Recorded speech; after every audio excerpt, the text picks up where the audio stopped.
Belt को बढ़ाने में दिल्ली सरकार और दिल्ली की सभी एजेंसियों के साथ मिलकर के जो हमने काम किया, ये सबसे बड़ी उपलब्धि है जिसने प्रदूषण के स्तर को कम करने में हमारी मदद की है।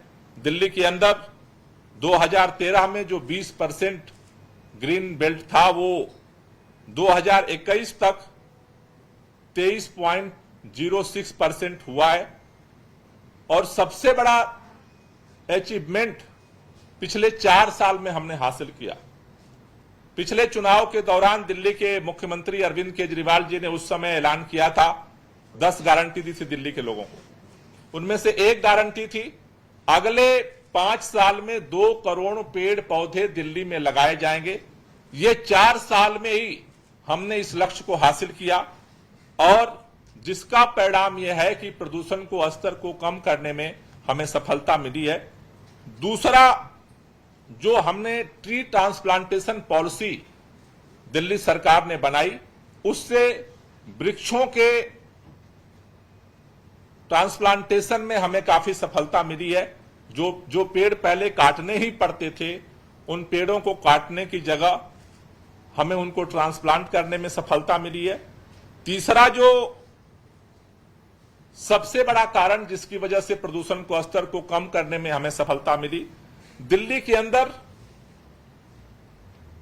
शुरू से ही पब्लिक ट्रांसपोर्ट है, लेकिन आज पहली बार 7,545 बसें दिल्ली की सड़क पर हैं।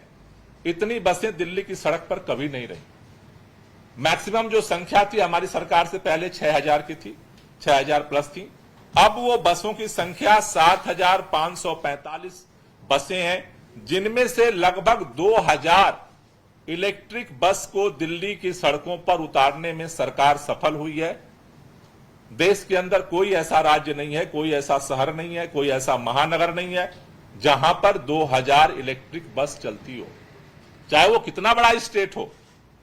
लेकिन 2,000 बस आज की तारीख में सिर्फ और सिर्फ दिल्ली की सड़कों पर चल रही हैं, जिन्होंने हमें ये जो 34% से ज्यादा प्रदूषण का स्तर कम हुआ है, उसमें हमें सहयोग किया है इसे कम करने में।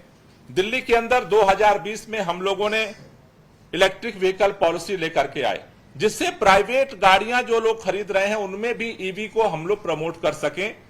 उसका परिणाम यह है कि दिल्ली के अंदर आज की तारीख में 3,21,132 इलेक्ट्रिक वाहन जो प्राइवेट में है वो भी दिल्ली की सड़कों पर चल रही हैं। धीरे धीरे पूरे दुनिया के अंदर ये प्रयास हो रहे हैं, लेकिन इतने बड़े स्तर पे लोगों का रुझान डीजल और पेट्रोल की गाड़ियों को छोड़ करके सड़क पे आने का नहीं दिख रहा है कहीं। सबसे पॉजिटिव ट्रेंड दिल्ली के लोग इसमें दिखा रहे हैं। इसके लिए मैं दिल्ली के लोगों को बधाई भी देना चाहता हूं। पांचवा जो पॉइंट जिसने सबसे ज्यादा महत्वपूर्ण रोल प्ले किया, हम सब जानते हैं कि दिल्ली के अंदर हॉट स्पॉट्स डेवलप हुए और उससे नॉर्मल जो हमारे